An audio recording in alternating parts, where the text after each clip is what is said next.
Salam sejahtera, terima kasih kerana bersama dengan saya di Nazlin Unity Channel. Pempengaruh dakwa negaraku dinyanyikan dalam bahasa Cina mengalami bebalisme. Ini betul-betul hebatlah. Seorang menteri, yaitu Menteri Pendidikan Malaysia, Fadlina Siddiq, tidak berselindung dalam kata-katanya ketika menyindir seorang aktivis Perikatan Nasional yang membuat dakwaan salah bahawa pelajar sebuah sekolah menyanyikan lagu negaraku dalam bahasa Cina.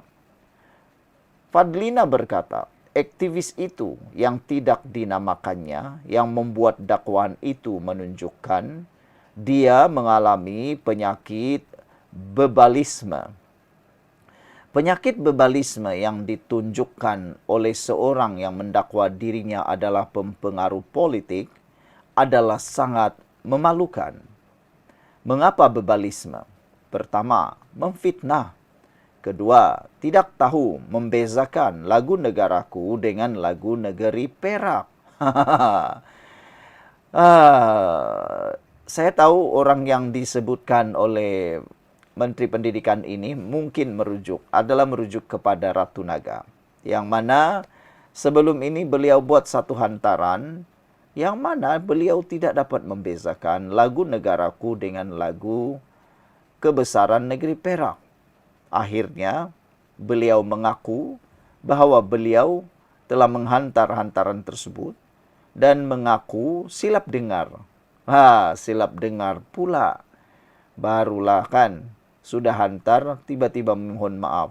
Kalau dia nak tahu, sudah ramai orang yang mungkin terpengaruh dengan apa yang dia kata. Paci-paci, maci-maci, orang-orang yang tak pernah tahu, mungkin akan terpengaruh. Akhirnya, mereka akan menanam pengaruh buruk itu dalam pemikiran yang sebenarnya salah. Jadi perkara pertama kata Fadlina ialah kerana memfitnah. Yang kedua, tidak dapat membezakan lagu negaraku dengan lagu Perak. Ketiga, tidak punya rasa malu menyebarkan fitnah. Keempat, langsung tidak bertanggung jawab dengan fitnah dan kebebalan yang disebarkan. Kelima, langsung jahil tentang sejarah lagu negeri, katanya dalam hantaran di Facebook semalam.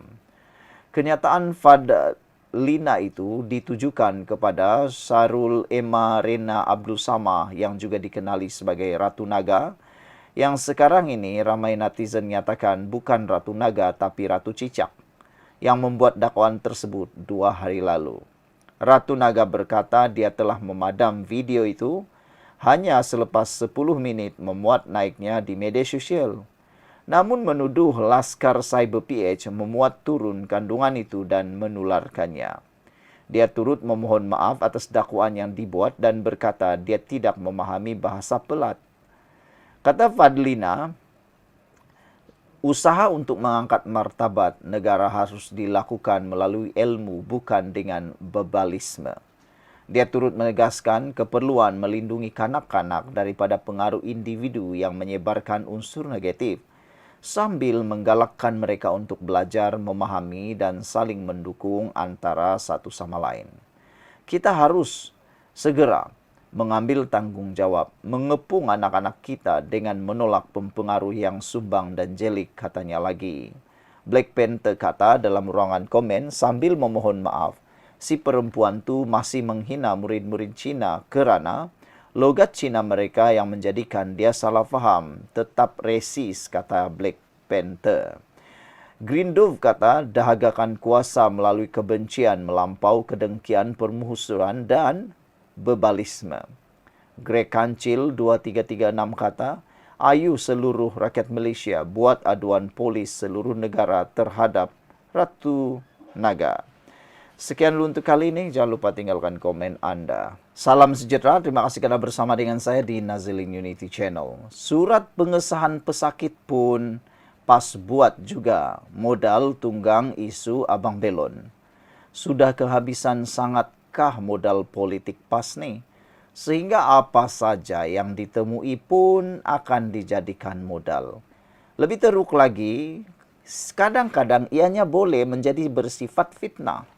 Kerana bahan-bahan yang digunakan itu bersifat tidak matang, separuh benar, separuh masak, dan sebenarnya tidak tepat dan tidak terperinci. Bayangkan, hanya dengan secebis kertas boleh digunakan untuk menjadi bahan pula. Bahan untuk apa? Cuba untuk merosakkan kerajaan perpaduan Madani ini.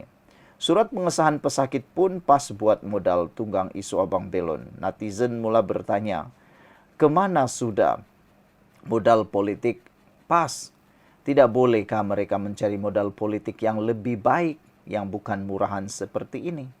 Sebelum kita teruskan ulasan kali ini, jangan lupa siapa yang ada kencing manis, gout tinggi darah, tekan butang produk yang ada dalam video ini, karena ada produk yang sangat baik yang saya kongsikan dengan Anda, murah dan mujarab. Ketua Penerangan Dewan Pemuda PAS kawasan Gombak, Muhammad Syufi Kamari, mengundang kecaman orang ramai apabila bersandarkan surat pengesahan pesakit yang dianggapnya laporan doktor berhubung isu Abang Belon. Bukti nyata daripada laporan doktor kondisi Zaim aka Abang Belon T12 compression. Doakan kesihatan Abang Belon, ya teman-teman, kata Sufi menerusi platform X. Untuk rekod, simbol pagar dalam bahasa perubatan merupakan singkatan kepada fracture, iaitu patah tulang. Oleh itu, T12 compression dengan tanda pagar bermaksud patah jenis mampatan pada vertebra torasik ke-12, iaitu tulang paling bawah di kawasan tengah bahagian badan. Rata-rata warganet mengingatkan Supi bahawa perkongsian dokumen yang tertera pengesahan pesakit itu bukannya surat laporan perubatan. Laporan perubatan terperinci memerlukan sekurang-kurangnya 2 minggu untuk dikeluarkan. Tapi nak tunggang punya pasal, surat pengesahan pun boleh jadi laporan. Hauk betul lah, kata mereka. Itu bukan laporan terperinci, kata netizen. Itu setakat surat nak discharge dari hospital saja. Mesti tulis sebab apa masuk. Ini surat pengesahan pesakit, bukan surat atau laporan perubatan. Dokumen kesihatan kalau nak dibawa kepada tuntutan undang-undang, mesti laporan yang datang dari pakar perubatan. Doktor yang tanda tangan itu bukan pakar. Demikian antara komentar netizen. Saudara-saudara sekalian, amatlah mengejutkan dan amatlah kita kesian apabila Abang Belon makin hari makin ke dalam jurang dibawa oleh para pempengaruh dan para penyokong-penyokong pembangkang ini. Yang mana Abang Belon sebenarnya seakan-akan tidak tahu pun ke mana arah untuk beliau dibawa. Kita masih dalam kedudukan yang sama. Nasihat kita mudah. Abang Belon berdamailah dengan DBKL supaya semua kemudahan yang sah dia dapat boleh dapat. Ahli politik ni, apa yang mereka dapat, kalau selepas mereka dapat apa yang mereka mahu, tak tahulah apa yang akan jadi kepada Abang Belon selepas itu. Sekian dulu untuk kali ini. Jangan lupa tinggalkan komen Anda.